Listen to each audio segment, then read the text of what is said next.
ძალიან რთული ყოფილა ის ტვირთი, რასაც ჯერჯერობით დეპუტატობის კანდიდატის ტვირთი ქვია და რა იქნება დეპუტატის ტვირთი უკვე ნაცვლად მაქვს წარმოდგენილი.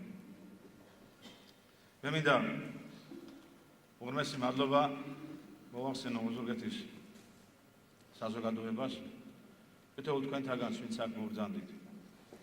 მე მინდა უღრმესი მადლობა მოვახსენო ინიციატორებს, იმ პირებს, რომლებმაც ამ გადაწყვეტილებას მხარი დაუჭირეს და რა თქმა უნდა, უპირველესად ყოვლისა, ჩემი მადლობა ეკუთვნის ჩვენი ქვეყნის პრეზიდენტს ბატონ ედვარდ შევარდნაძეს, მოქალაქეთა კავშირის ხელმძღვანელობას, ვინაც აი ამ ხელად ნდობა გამომიცხადა, რომ ერთ-ერთ მართლაც ურთულეს უბანზე დღეს მანდეს ვიყარო კენჭი მოქალაქეთა კავშირის სახელით. აქ ბევრი ისაუბრეს გამოსვლებმა, ბრძანებულმა ადამიანებმა, სტუმრებმა იმ სირთულეებზე, რომელიც თან ახლდა ამ განვლილ 4 წელიწადს მე არ შეუდგები ახლა ამ თემაზე საუბარს, თითოეული თქვენთაგანისთვის ცნობილია.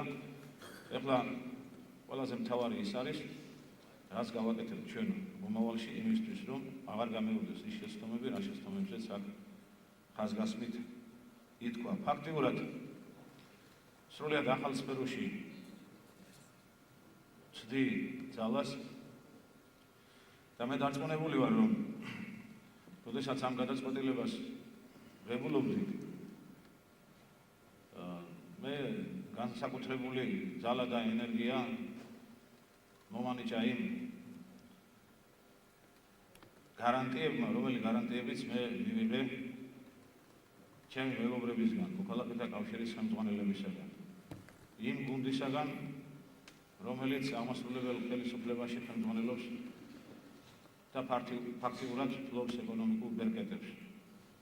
მე დარწმუნებული ვარ, რომ მათი თანადგომით, მათი დახმარებით ჩვენ ძალიან მალე უახლოეს პერიოდში თავს გავართმევთ იმ პრობლემებს, რომელი პრობლემებიც დღეს ოზურგეთში გვაქვს. ეს გადაწყვეტილება პირდაპირ უნდა ვთქვა, რომ იმდენად მოულოდნელი იყო და ისე უკანასკნელი რამოდენიმე დღის განმავლობაში განვითარდა, რომ ალბათ არასერიოზული იქნება ახლა ჩემი მხრიდან რაიმე პროგრამების შესახებ, რაიმე დაპირებების შესახებ